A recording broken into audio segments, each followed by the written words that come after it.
Give thanks to Allah for the moon and the stars. All you who believe, please give thanks to Allah. Take hold of your iman, don't give it to shaitan. All you who believe, please give thanks to Allah. Wa khaliquna wa raziquna wa huwa ala kulli shay'in qadir. أعوذ بالله من الشيطان الرجيم. بسم الله الرحمن الرحيم. تبارك الذي بيده الملك وهو على كل شيء قدير.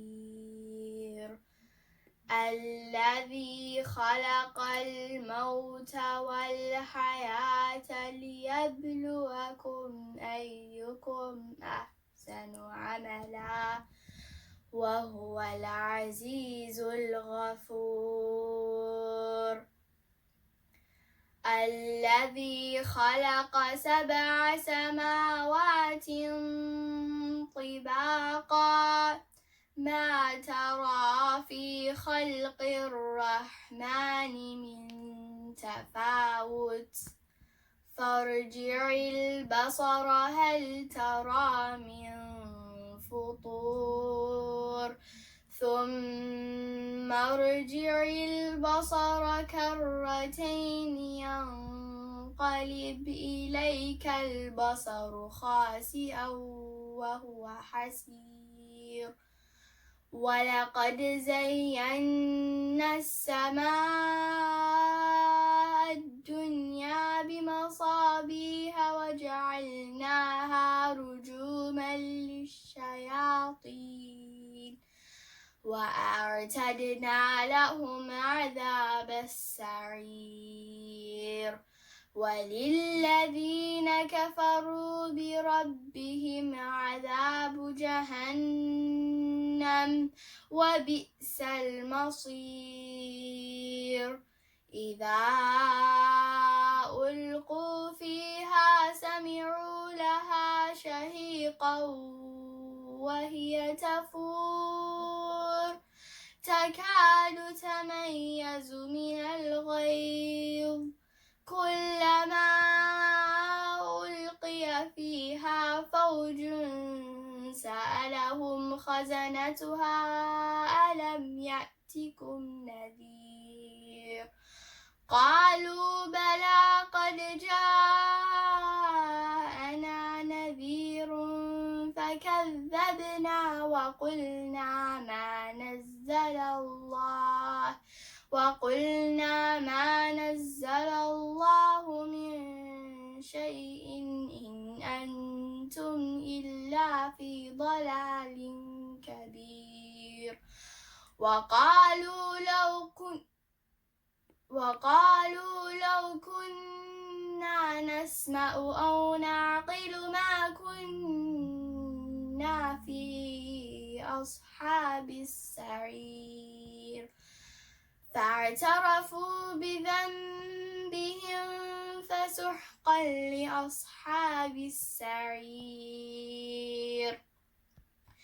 إن الذين يخشون ربهم بالغيب لهم مغفرة وأجر كبير.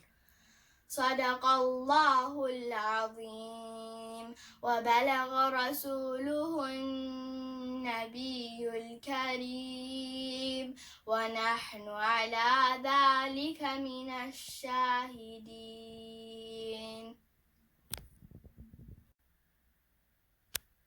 Now I will be doing the 2 du'as. The du'a that you say in the morning and the du'a that you say in the evening. The du'a that you say in the morning.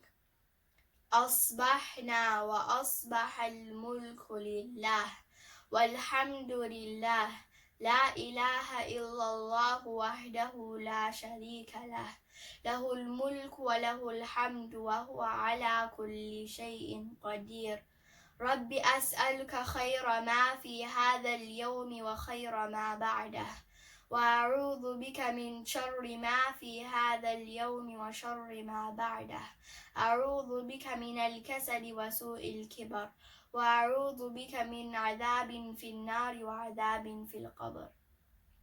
The meaning is, we have entered the morning, and at this very time the whole kingdom belongs to Allah. There is no God but Allah the One. To Him is all praise due. The entire kingdom belongs solely to Him. To Him is all praise due, and He is all powerful over everything. My Lord, I ask you for the good of this day and the good of what follows it. My Lord, I take refuge in you from the evil of this day and the evil of what follows it. And I seek your protection from the misery and the laziness of old age. And I take refuge in you from the torment of the hellfire and the punishment of the grave. Now we'll be saying the dua that you say in the evening. أمسينا وأمسى الملك لله والحمد لله لا إله إلا الله وحده لا شريك له له الملك وله الحمد وهو على كل شيء قدير ربي أسألك خير ما في هذا الليلة وخير ما بعدها وأعوذ بك من شر ما في هذه الليلة وشر ما بعدها أعوذ بك من الكسل وسوء الكبر وأعوذ بك من عذاب في النار وعذاب في القبر. The meaning of this dua is, we have entered the evening, and at this very time the whole kingdom belongs to Allah. There is no God but Allah the One. To Him is all praise due, and He is all powerful over everything. The entire kingdom belongs solely to Him. To Him is all praise due. There is no God but Allah.